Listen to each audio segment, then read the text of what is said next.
ఆ gold chain అనేది sacrifice చేయాలి, నాకు నా ఫ్యామిలీతో లెటర్స్ వస్తాయి లేకపోతే వాయిస్ వస్తుంది అని చెప్పినప్పుడు ఓకే బర్నీ గారు అయితే సాక్రిఫైస్ చేశారు. కానీ సుమన్ శెట్టి గారికి వచ్చేసరికి అట్లాంటి ఒక టాస్క్ వచ్చినప్పుడు ఆయన సాక్రిఫైస్ చేయకుండా సంజన గారిని బయటికి పంపించే ఆలోచనతో నేనైతే సాక్రిఫైస్ చేయను అని చెప్పారు.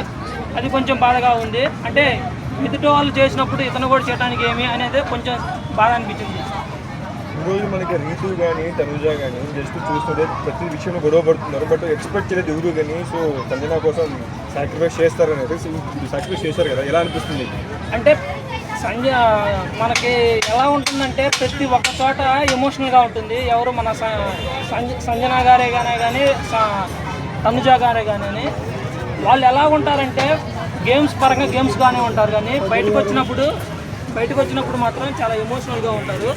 అలాగే ఆ విధంగానే ఈమె పోకూడదనే ఆలోచనతో ఆ కాఫీ పౌడర్ అయితే త్యాగం చేయడం జరిగింది. అంటే ఇప్పుడు ఈ నాగార్జున గారు గేమ్ అంటే ఒక ఇన్నర్ గేమ్ అనుకోవచ్చు, ఇలాంటి చేయడం వల్ల ఇన్నర్ అంటే బయట ఎలా ఉంటారు, ఆన్ఫియన్స్ ఎలా ఉంటారో వాళ్ళ మనసులో ఏమనుకుంటారో తెలుసుకోవచ్చు అనుకోవచ్చా ఇలా చేయడం ద్వారా? ప్రతి సీజన్ జరిగేది ఇదే కదా, సీక్రెట్ టాస్క్ జరిగింది. సీక్రెట్ టాస్క్ జరిగినప్పుడు వాళ్ళు ఒక అబ్జర్వ్ చేసి ఒక రూమ్లో ఉంచుతారు. తర్వాత ఏమేం చేస్తున్నారు యాక్టివిటీస్ మొత్తం ప్రజలకే తెలుసు, అక్కడ ఉన్న కంటెస్టెంట్స్ కూడా తెలుసు. అది కొత్త ఏం కాదని అందరూ మీరు రీసెంట్గా హరీష్ వచ్చేసి లత్కోర్ అనే మాటలు స్టార్ట్ చేశారు రీసెంట్గా ఓడబెట్టారు కదా, దానికి ఏమంటారు? అది లత్కోర్ అనే కాదు, చాలా మాటలు మాట్లాడుతున్నారు. అతను వాయిస్ తగ్గించుకుంటే మాత్రం బాగుంటాడు, లేకుంటే నెక్స్ట్ వారం ఆ పై వచ్చే వారం అయితే అతను ఎలిమినేట్ చేసి జరుగుతుంది.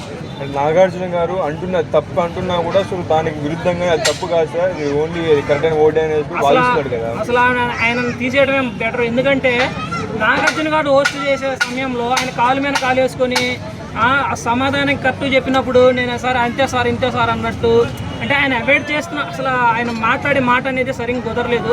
ఆ ఉన్న కంటెస్టెంట్స్లో ఎంతమంది ఉన్నారో అందరికీ ఎనిమిగా మారాడు. ఉన్న ప్రతి ఒక్కరికి అలానే ఉన్నాడు.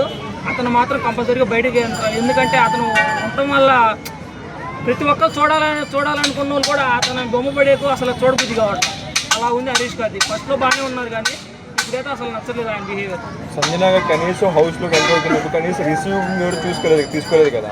రిసీవ్ చేసుకోవటం కాదు, ఆయన అసలు ఎలిమినేట్ చేసిందే అతను బయటికి పంపించాలని. తర్వాత సుమన్ శెట్టి గారు వస్తుంది డెవిల్ అంటే నేను ఇక్కడ ఉంది డెమన్ అన్నట్టు ఏదేదో మాట్లాడారు. అంటే సంజన గారు బయటికి అంటే యాంటీగా ఎవరైనా ఉన్నారంటే కంపల్సరీగా హరీష్ గారు అని చెప్పుకోవచ్చు. శ్రీజ వచ్చేసి మనకి అడిగినప్పుడు నాగార్జున గారు సో నేను కాదని చెప్పింది కదా, ఒకవేళ ఆమె సంజన కింద నెగిటివ్గా ఉంది అనుకోవచ్చా బిగ్ బాస్లో ఉన్న శ్రీజాని? సో మనకి నాగార్జున గారు అడిగినప్పుడు ఏమ్మా నువ్వు సాక్రిఫైస్ చేస్తావా సంజన కోసం అడిగినప్పుడు నా వాళ్ళకి కాదని చెప్పింది కదా, అదే ఎలా చూడొచ్చు? ఆమె మొదటి నుంచి ఎలా ఉంటుందంటే పెద్ద గొంతేసుకొని మనిషి ప్రతి ఒక్కరికి శ్రీజ ఇరిటేట్ తెప్పించే విధంగా ఉంటుంది. ఇప్పుడైతే ప్రతి ఒక్కరు వచ్చి అంటే కొంచెం సెలబ్రిటీస్ వచ్చానా కానీ ప్రతి ఒక్కరు వచ్చి ఏం చెప్తున్నారంటే నువ్వు నోరు తగ్గించుకుంటే మంచిది, ఇలాగైతే నువ్వు సర్వే అవ్వలేవు అని పోయిన వారం చెప్పాడు కదా. ఆ వారం నుంచి శ్రీజ అనేది మన సంజన కూడా చెప్పింది 1000లో ఉండేది శ్రీజ అంటే 300లోకి వచ్చిందని చెప్తున్నారు. కొంచెం అయితే బిహేవియర్ మారింది, కొంచెం చూడొచ్చు. ఈ వారం బిహేవియర్ బట్టి మనం క్యాలిక్యులేట్ చేయొచ్చు ఆమె ఎలాగా ఉంటుందో ఏందని. దివ్య గారు మళ్ళీ రీసెంట్గా ఎంట్రీ ఇచ్చారు కదా హౌస్లోకి, ఎలా అనిపిస్తుంది? అంటే బయట అన్ని అబ్జర్వ్ చేసి వెళ్ళింది, అంటే కంటెస్టెంట్లు ఎలాగుంటారో ఏంది అనేది ప్రతి ఒక్కరిని అబ్జర్వ్ చేసి వెళ్ళింది. అక్కడికి వెళ్ళిన తర్వాత మంచిగా ఆడితే మాత్రం కంపల్సరీగా టాప్ 5లో ఉంటుంది. ఎందుకంటే రావటం ఆమె యాక్టివిటీ అంటే అసలు ఎలా రియాక్ట్ అవుతుంది అనేది మన సంజన గారు చేశారు. ఆ బట్టలు దొంగతనం అనేది చేశారు. తర్వాత ఆమె ఎలా ఉందంటే ప్రశాంతంగా కూల్గా ఉంది. బిగ్ బాస్తో చెప్పుకోవాలా ఆడవాలా ఏం చేయాలా అంటే ఎంత సత్తా ఉందా అనేది ఆమె టెస్ట్ చేయడం జరిగింది. ఆ టెస్ట్లో ఆమె పాస్ అయింది.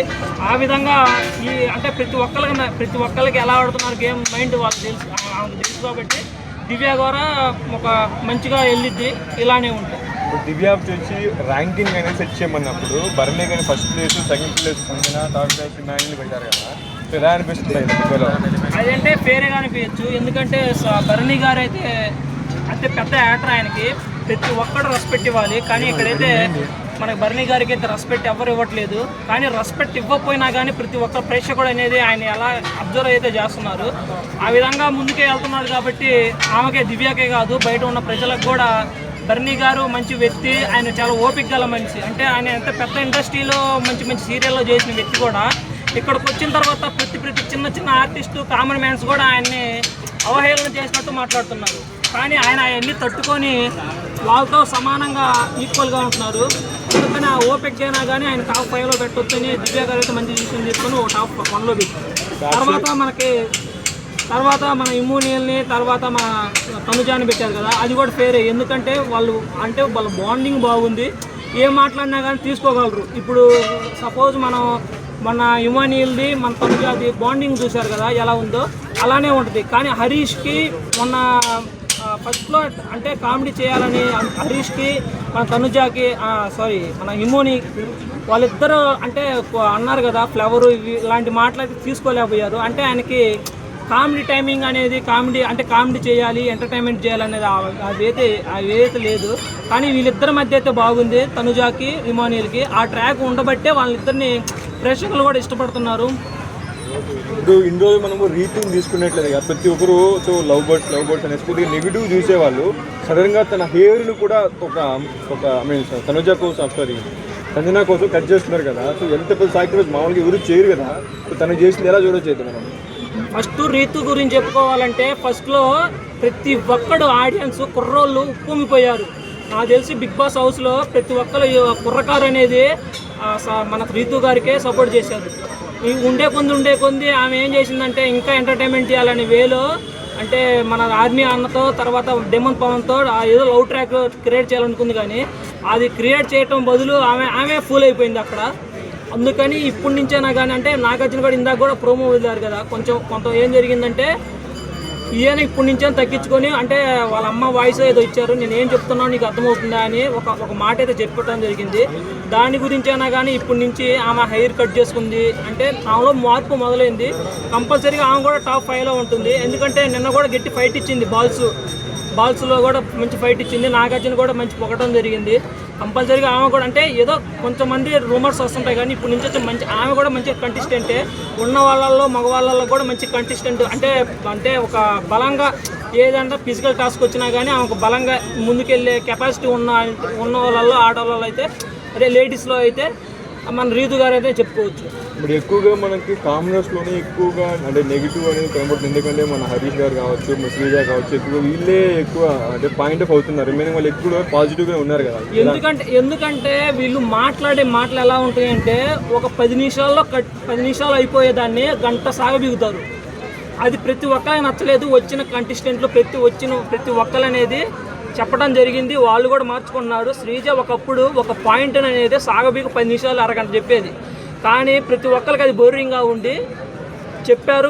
నామినేషన్ కూడా చేశారు. నామినేషన్ చేయబట్టి కొంచెం అయితే మార్పు మొదలైంది.